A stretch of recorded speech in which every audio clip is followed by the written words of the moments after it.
Anybody go get it? So one of the primary venues that we have is a highway hazmat scene. We can run anywhere from a small number of vehicles to, the largest one we've run was 50 cars. 50 car pile up. It included a tractor trailer, it included buses, multiple cars. We do a lot of different variations of vehicles. One of the big things that's come up here recently with the advent of hybrid vehicles. When a hybrid vehicle crashes, if the battery box turns and connects, then the first responder going in to put jaws of life in to do an opening extraction from a vehicle could actually make an electrical connection that would injure the first responder. They were overcome with the smell of chemicals, so they pulled out. EOD arrived. EOD member made entry. Was also affected with the chemicals. So they called in the CST team. They come in in fully encapsulated suits. What they found was a ricin production lab. Ricin is one of the most toxic proteins on Earth.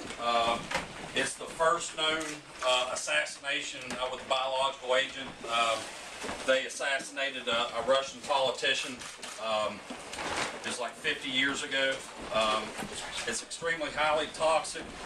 It only takes like a couple grains of salt to get into the system, and immediate cause is death. Venue, up top you see two cars that actually came off the Boston Green Line. We have four new cars coming in. You see the right there at the end the cars. Oh, yeah. So we've got a track. We can run those down in here. We can build a post-blast scenario as if there'd been an attack. And when you have the large FEMA urban search and rescue teams come in, this is normally where they'll start their process, and their venues will run from here all the way to the very end of the tunnel, and normally last anywhere from 72 hours to a full week. This particular venue here is our cave venue. We have trained folks since the That's the cave, huh? went in there. Just watch your head and your step.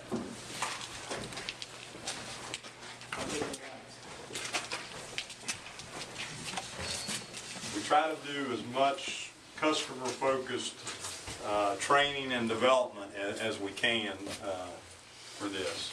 And, you know, for a young man or woman going into something like this in theater, not knowing what they're getting into, the opportunity to come in here and train ahead of time,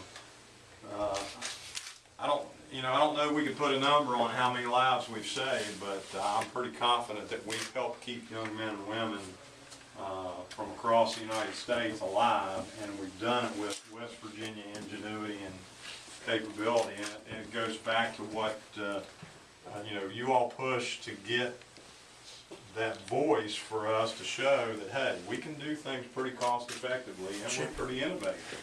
Absolutely. And timely too. Yeah. A unit could call us tomorrow and say, hey, we've got a deployment next week and we've got to train on this, and we could turn it around for them. But the crazy thing about it is I've got to fight for funding to keep this place open, because the Department of Defense says, it's not, Well, what we need to do for it is for the delegation to be, upfront and aggressive about making sure that it's fully funded. Every time somebody comes through and uses that facility, they pay for its use, provided they're from outside of West Virginia. But, it's very complex, and demand for that in this country and worldwide from other countries, all of whom are facing these terrorist-type problems, is going to be enormous, and there's going to be a limit to what they can actually do. Like that cave, for example, going into that, like an Afghan cave, that would be a heck of a realistic experience when they're doing it in the black of night, and it's all black inside there, with smoke and screaming people and all the rest of it. I mean, it's very realistic and very well done by very professional people at very low cost. You were saying some of the percentages in there, that as opposed to the Army? Much more efficient than the Air Force and the Navy. They're just much more efficient. They're much more cost effective. More than 50% less expensive for the same type of work. And as a percentage of the DOD budget, I think there's something like virtually nothing. It's a real bargain for the military and for the Guard. I think basically we saw the ability for us in West Virginia and the National Guard to do what we do best. We're the best bang for the buck for the military. We're the best value that we have going right now. And not only do we do what we do in West Virginia and do it well, we're able to actually train from people around the country and around the world. And I think that's what we've seen, the capability that we have right now. This is a total bipartisan effort. The Guard brings us together, whether you're Democrat or Republican. And for all the dysfunction you see in Washington, to be able to see us come together with a common purpose, it really is refreshing to know that we do believe, and we believe the defense of this nation, we believe supporting the Guard, the job and the work that they do, and we believe there's a lot more that can be done now. And also to thank them. They're elevated now, and we all work very hard on that. Every senator and delegate, we work very hard to make sure they get elevated to the Joint Chiefs of Staff level. But make no mistake about it, they did it because of their performance. We just was able to push it through on something that they already done. If they hadn't performed the way they did, all the political might in the world wouldn't have made that happen. So I was very pleased and say thank you for a job well done, and let us continue in West Virginia, especially the Guard in West Virginia, to do the job for the country.